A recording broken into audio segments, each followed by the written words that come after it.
It's 4:03 a.m. in Elbert County, Georgia. And I know 4:03 sounds like one of those overly specific details people add when they're trying to make a story feel real. But see, that's the thing. This story doesn't need help feeling real. Because if you've ever driven a rural road that late, you know what it does to your head. No traffic, no porch lights, no movement except the occasional insect suicide diving into your headlights. And then you start noticing the other lights. Distant radio towers blinking like slow Morse code. Red dots on the horizon, spaced out, patient. It's like you're being measured. Like someone wants a record of you passing through. You take a turn, the road narrows, the trees lean in, and then the hill appears. Just a rise in the land, nothing special. Except it's too open, too cleared. Like the forest stepped back on purpose. And standing there, 5 slabs of granite. Not a statue, not a plaque, not a little memorial. 5 cold, massive stones arranged like an instrument, like a listening device. You pull over. You step out. And the first thing you notice is the air. It's not just quiet. It's the kind of quiet that makes your breathing sound like you're interrupting something. You walk closer. Your flashlight hits the letters. Deep cuts in granite. Clean edges. Not weathered like an old cemetery stone. It's modern, pretending to be eternal. 8 languages, 10 guidelines, and then your beam catches the line everybody remembers. The line that turns your insides cold as ice. Maintain humanity under 500 million. 500 million. Not as a goal, not if possible, not consider, just a number. A ceiling. And right there, standing in the dark, you get the feeling this message isn't carved for you. It's a message carved for whatever comes after you. Like it was written for a future where the author assumes they'll be gone, but their rules will remain. Then, a flash. A sharp crack that punches through the field like the sky itself broke. And for a second, you see the stones the way they must have looked to the person who built them. Not as a monument, as a signal. And then the shockwave hits. And the enduring granite becomes debris before sunrise. No manifesto left behind. No confession. No clear public ending that satisfies anyone. Just the question that keeps crawling back. If the Georgia Guidestones were harmless, why did someone erase them like evidence? If you're hearing this, you weren't supposed to. This isn't part of the official story. It's not in the headlines.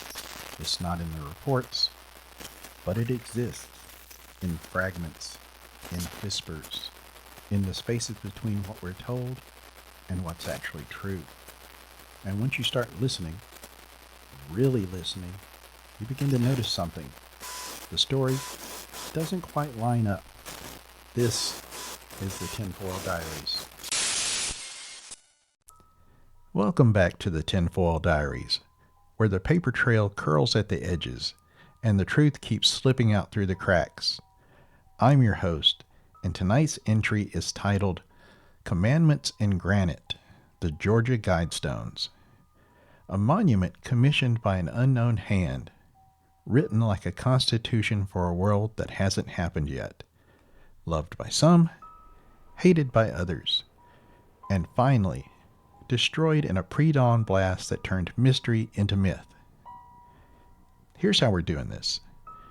We're going to walk the timeline we can verify, the documented details, the parts supported by public record and reporting.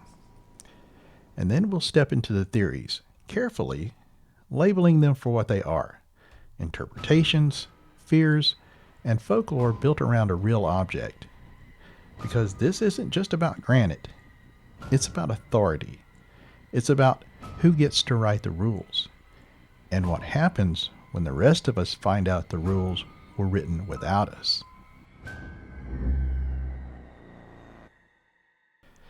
In daylight, the Georgia Guidestones looked almost reasonable. A rural hilltop outside Elberton, trimmed grass, open sky, a tourist pull-off, a place you could bring your kids if you didn't read too closely. And people called it America's Stonehenge, which sounds like a joke until you stand there and you realize, yeah, it kind of is. The stones weren't randomly placed. They were arranged with intention, with geometry. There were openings, slots, alignments, features meant to catch sunlight, track celestial movement, mark time. A monument that doubled as an instrument.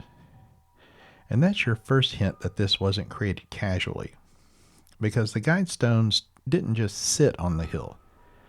They interacted with the sky, almost like whoever designed them wanted the universe involved in the message.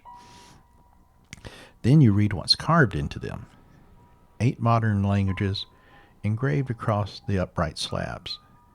10 guidelines aimed at humanity. Not America, not Georgia, not the county. Humanity. Global, ambitious, some would say arrogant. And on the capstone, ancient scripts, a phrase about age of reason, which is one of those phrases that sounds comforting until you ask, reason according to who? Because reason can be a weapon when it's used to justify control. And that's the first emotional trap of the Guidestones. They were public. They were visible. They weren't hidden in a bunker. They were installed like a billboard for a future ideology, as if the sponsor wanted you to find them and feel like the world was being planned in a language you weren't invited to speak. Now let's talk about how the Guidestones even came to exist, because this part reads like a script someone wrote specifically to generate suspicion. Late 1970s. A man walks into a granite company in Elberton, an area famous for granite work, and introduces himself with a name that feels like it was picked for symbolism. R.C. Christian. He claims he represents a group. He insists on anonymity. He says the monument is meant to guide humanity after a catastrophe. And here's what we can say without turning it into fantasy. Fact. A pseudonym was used publicly in connection with commissioning the project. Fact. The sponsor wanted anonymity. Fact. The monument was built. What we can't say is fact. That R.C. Christian secretly equals a specific person or organization. That the name is definitively tied to any particular secret society. That the commission was a coded directive for future political action. But psychologically, an unknown sponsor plus global rules plus permanent stone equals conspiracy fuel in its purest form. Because anonymity doesn't just remove a name, it removes accountability. And when a message has no author to question, people start writing authors into the shadows. They start asking, who had the money? Who had the patience? Who had the confidence to carve rules for the entire species? And that question is basically a match held over a puddle of gasoline.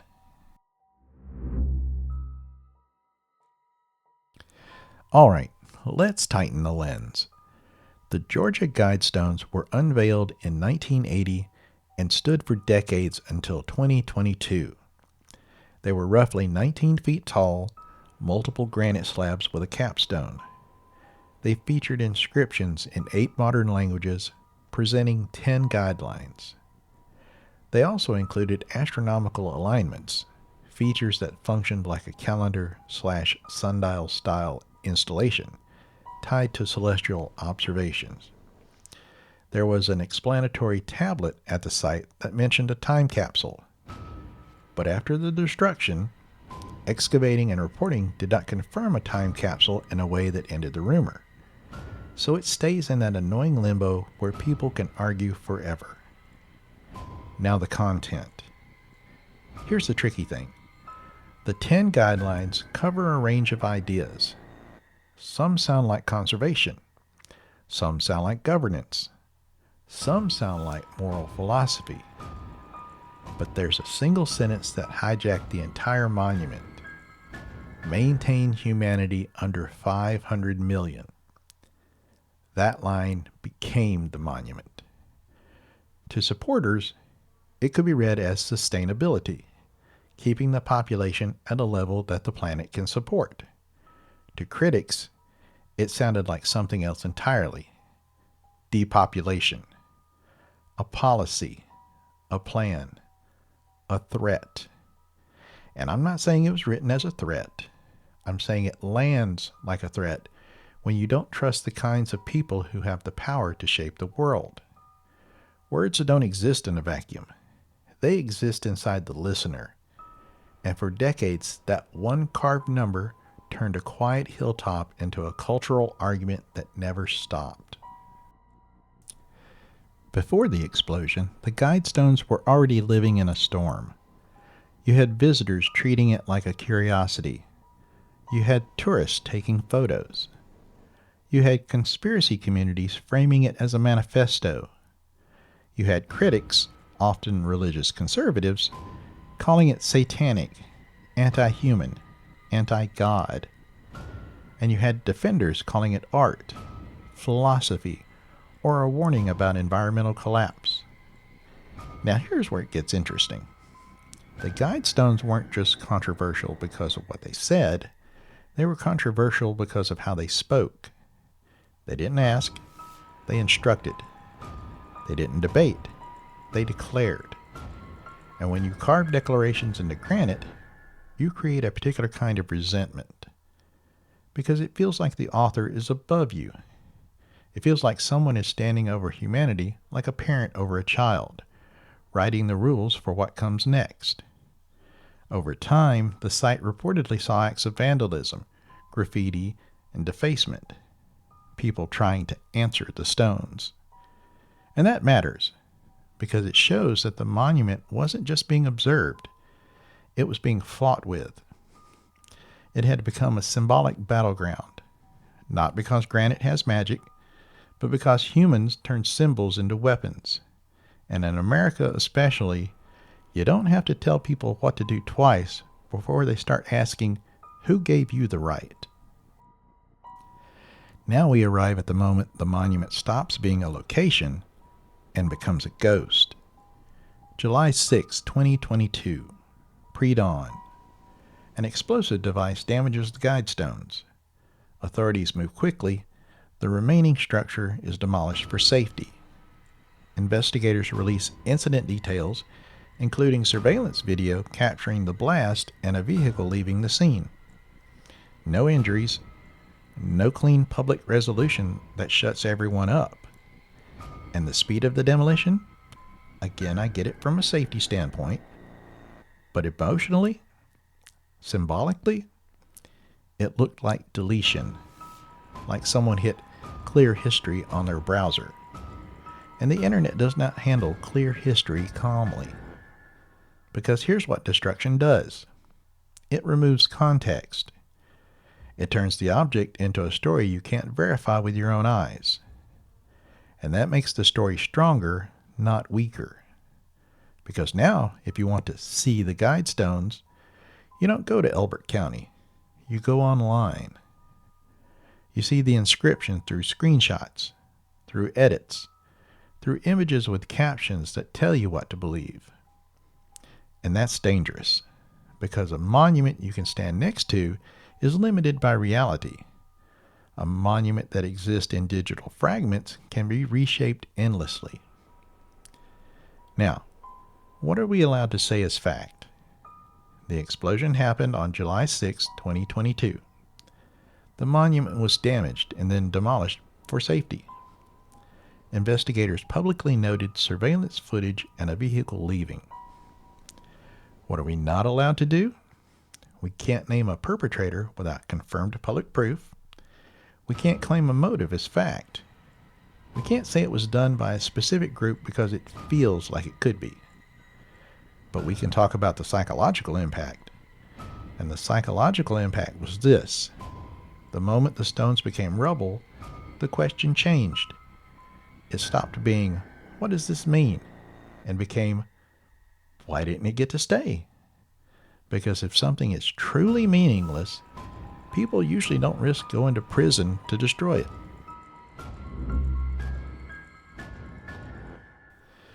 All right, let's talk about why this thing still lives in people's heads. Because the granite is gone, but the signal isn't. The Guidestones hit multiple triggers at once. Trigger 1, permanence. This wasn't a pamphlet. This wasn't a website. This wasn't a politician's speech. This was granite, chosen specifically because it survives. Trigger 2, global authority. These weren't local tips. It wasn't someone saying, be nice to your neighbors. It was framed like a blueprint for humanity. Trigger 3, the population line. That one number is a portal. People step through it into their worst fears. Trigger 4, anonymity. No author means no accountability, no intent to verify, only interpretation. Trigger 5, the way it ended. Explosion, quick demolition, unresolved public narrative. It doesn't feel like a normal ending. Now, here's what's uncomfortable. What if the Guidestones weren't evidence of a shadow council? What if they were evidence of something equally human? A wealthy person's fear of chaos, a desire to control the uncontrollable, a fantasy of writing the rules after the end, because writing rules make you feel less helpless. And that's the thing about conspiracies. Sometimes the conspiracy isn't they did it. Sometimes the conspiracy is someone believed they should be the one to decide. That mindset is real. We see it in boardrooms, in politics, in history. People who think order is worth any cost, and that other people are variables, not lives. So when you read those guidelines and you feel your stomach tighten, maybe it's not because the stones are proof of a plan. Maybe it's because they sound like the kind of plan powerful humans have tried before. And that changes the way the whole story feels. Because then the Guidestones become less like a prophecy and more like a confession. Not of an action, of an attitude.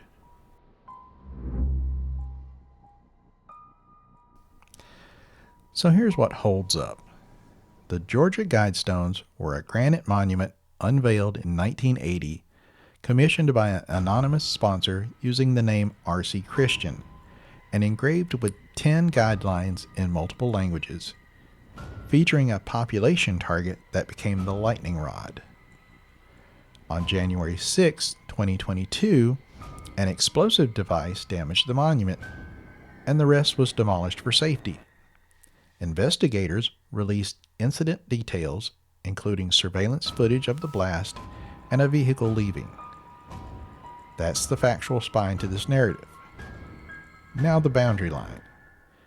We can't honestly claim the Guidestones prove an organized depopulation agenda. We can't confirm the sponsor's identity in a way that ends debate. We can't turn the inscriptions into evidence of future crimes without hard proof. But we can say this.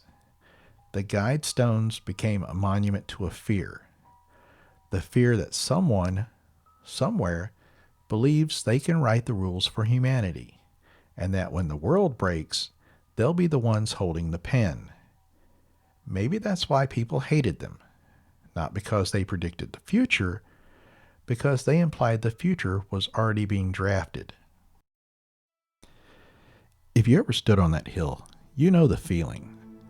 The wind moving through the gaps, the sunlight lining up like it was cooperating, the letters too crisp too confident. And now it's gone. But emptiness isn't nothing. Emptiness is an outline your mind tries to fill. And the Guidestones left behind a perfect outline, a blank space where rules used to stand. So the next time someone tells you it was just a monument, ask yourself, why did it feel like a message? And why did someone decide the message was safer as rubble? If you felt your skin crawl a little tonight, don't let the trail go cold. Follow or subscribe to the Tinfoil Diaries so you're here when the next thread snaps loose. If you can, leave a 5-star rating and a quick review. Think of it as boosting a fragile transmission so it breaks through the algorithm's fog. Then share this entry with one person who still squints at the official story and asks, wait, why? And if you've got a lead, an article, document, name, photo, or coincidence that won't stop repeating, send it to thetinfoildiaries@gmail.com. Keep watching and keep listening. We're listening for the pattern. Who writes commandments for a world they don't plan to survive?